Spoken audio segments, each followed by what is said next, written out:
Samantala, kinumpirma ng pamunuan ng Sandatahang Lakas na may mangilan-ngilan pang palitan ng putok sa pagitan ng MNLF at AFP.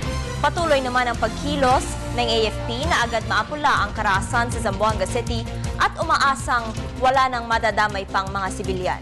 Para sa detalye, balitaan mo kami, Waywaya Macalma. Patuloy pa rin na kinokordon ng militar ang 5 hanggang 6 na barangay sa Zamboanga City. Mula umaga hanggang hapon ay nagkakaroon ng mga maliliit na engkwentro sa ng barangay. Ito ay ang Barangay San Roque at Barangay Canilar. Ayon sa AFP Intelligence, dahil sa redeployment ng tropa ng militar sa Barangay San Roque ay may Miswari Breakaway Group ang tumakas na nagmula sa Barangay Santa Barbara at dito nakasagupan ng 3rd Marine Battalion ang mga bandido na kung saan isang ang namatay. Ang Barangay San Roque ay nasa compound lang ng ARMM na kung saan ito ang lugar na umabot sa daang-daang sibilyan na binihag ng MNLF noong 2001. Bukod dito ay may isang moske sa Santa Barbara ang sinunog ng mga bandito dakong alas 3:30 ng hapon, pero hindi naman makumpirma ng AFP kung may mga sibilyan na naapektado sa sunog.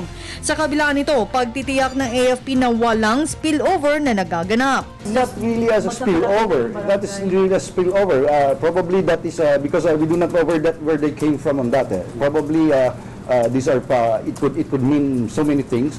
Probably because of the presence of our security forces in the area that have prevented either the incursion or the intrusion or the escape of some. But I cannot give confirmatory matters on that. Samantala, isang bomba ang sumabog Martes ng gabi sa Hulosulu. Ngunit nilinaw ng AFP na ito ay isolated incident at walang kinalaman sa off sa Zamboanga City. Ito sa kabila ng ang Sulu ay isang kalapit na isla sa Zamboanga City.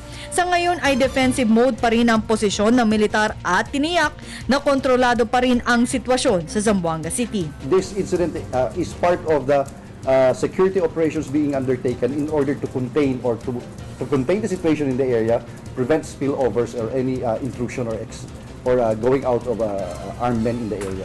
Habang nagpapatuloy ang standoff sa pagitan ng militar at Miswari Breakaway Group ay umaabot na sa higit 10,000 katao ang apektado ayon kay Director Adriano Fuego ng Office of the Civil Defense Region 9.